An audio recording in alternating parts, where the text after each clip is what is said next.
Hi, I'm William Ridings, a bankruptcy attorney based right here in St. Louis, Missouri. And today I'm going to walk you through the key differences between Chapter 7, Chapter 13, and Chapter 11 bankruptcy. I always like to start my live video streams with a funny, humorous statement. They say money can't buy happiness, but getting rid of debt sure clears the way for it. I've helped hundreds of people in Missouri get the debt relief that they need. And one of the most common questions I hear is, what's the difference between Chapter 7, Chapter 13, and Chapter 11? And which one is right for me? Well, the answer could make a huge difference. One option might cost $1,590 and be over in a few months. Another might cost over $40,000 and take years. Let's break it all down in plain English without all the legal jargon. What we're going to cover in this video is an overview of Chapter 7 versus Chapter 13 versus Chapter 11, the cost of each type of bankruptcy, how long each process takes, how your credit score and report are affected, the pros and cons of each option, and finally, how to choose the right one for your situation. Chapter 7 bankruptcy, the basics. Chapter 7 is what most people think of when they hear bankruptcy. Here's why. It's fast. You can usually receive a discharge in about 90 to 120 days. It's affordable. The filing costs around $338, and attorney fees typically range from $1,000 to $2,500 in the St. Louis area. Potential asset loss, you could lose non-exempt assets, but most people keep everything they own thanks to Missouri and federal exemptions. Flat attorney fee, usually paid before filing, and income-based qualification. You must pass a means test, which depends on household size and income in Missouri. A Chapter 13 bankruptcy is a longer path. The Chapter 13 is a repayment plan, not a liquidation. It takes time, usually 3 to 5 years to complete. It's more expensive. Attorney fees range from $2,500 to $6,000, but they're usually paid through your plan. You get to keep all your property, even if it's worth more than all the exemptions.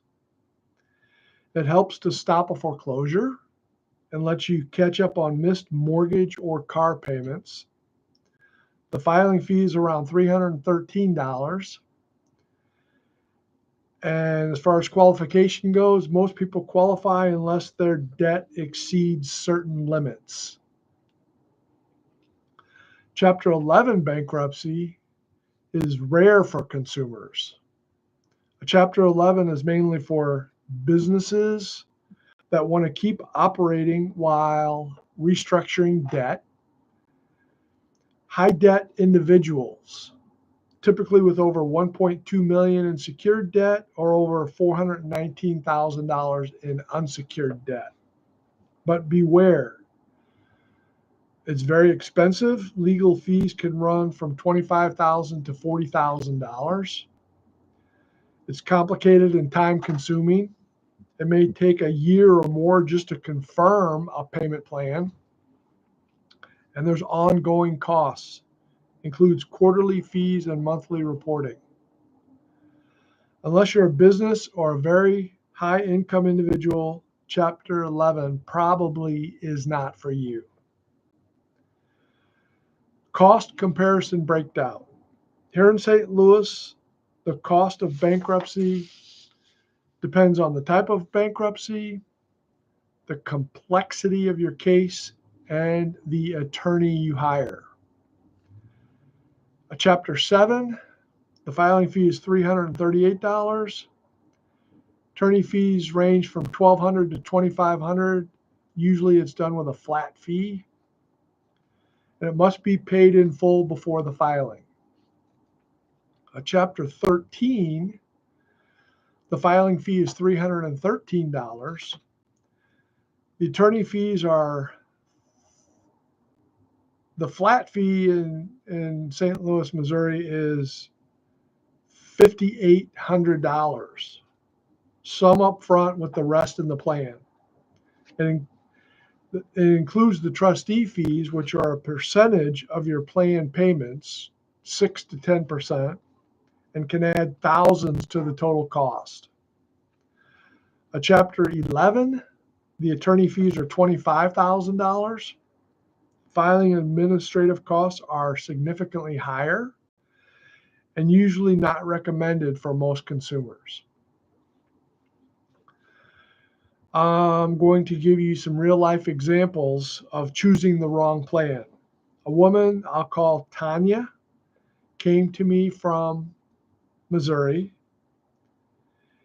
and her attorney told her she had to file Chapter 13 because she couldn't afford the $1,590 up front for the Chapter 7.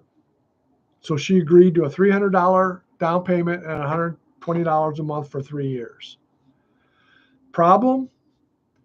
10 months in, she paid about $1,500, more than the Chapter 7 would have cost, and her case was dismissed. She was worse off than when she started. The lesson: always ask your attorney if they accept payments before filing a Chapter 7. I do, and many others do too. Credit impact on a Chapter 7. Stays on your credit report for 10 years. Credit score may drop, but you may be able to rebuild it quickly. Chapter 13 stays on your credit report for 7 years. Also may cause a score drop, but many rebuild it during the repayment period.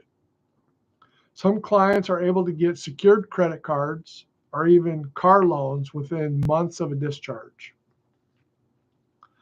Pros and cons. Chapter 7, pros. It's fast, it's inexpensive, it stops lawsuits and garnishments, and it clears most unsecured debts. Chapter 7 cons. There's income limits. You might lose some non-exempt property, and it's tougher to stop a foreclosure. Chapter 13 pros: saves your home and your car. You can handle tax and domestic support arrears. It's a structured repayment, so there is more control, and it'll stop evictions. Chapter 13 cons: it's a long process, it's a more expensive overall, and it's less flexible than debt settlement programs. Which should you file? Choosing between Chapter 7, 13, and 11 isn't just about money, it's about your goals, assets, income, and long-term plan. That's why I offer a free consultation so you can make the best choice with all the facts. So if you need help or you have any questions, comment below or reach out directly. I'd be happy to help walk you through your options. No pressure, just clear answers. If this video helped you, like and subscribe to get more tips on managing debt, stopping collections, and starting fresh. Thanks for watching, and take care.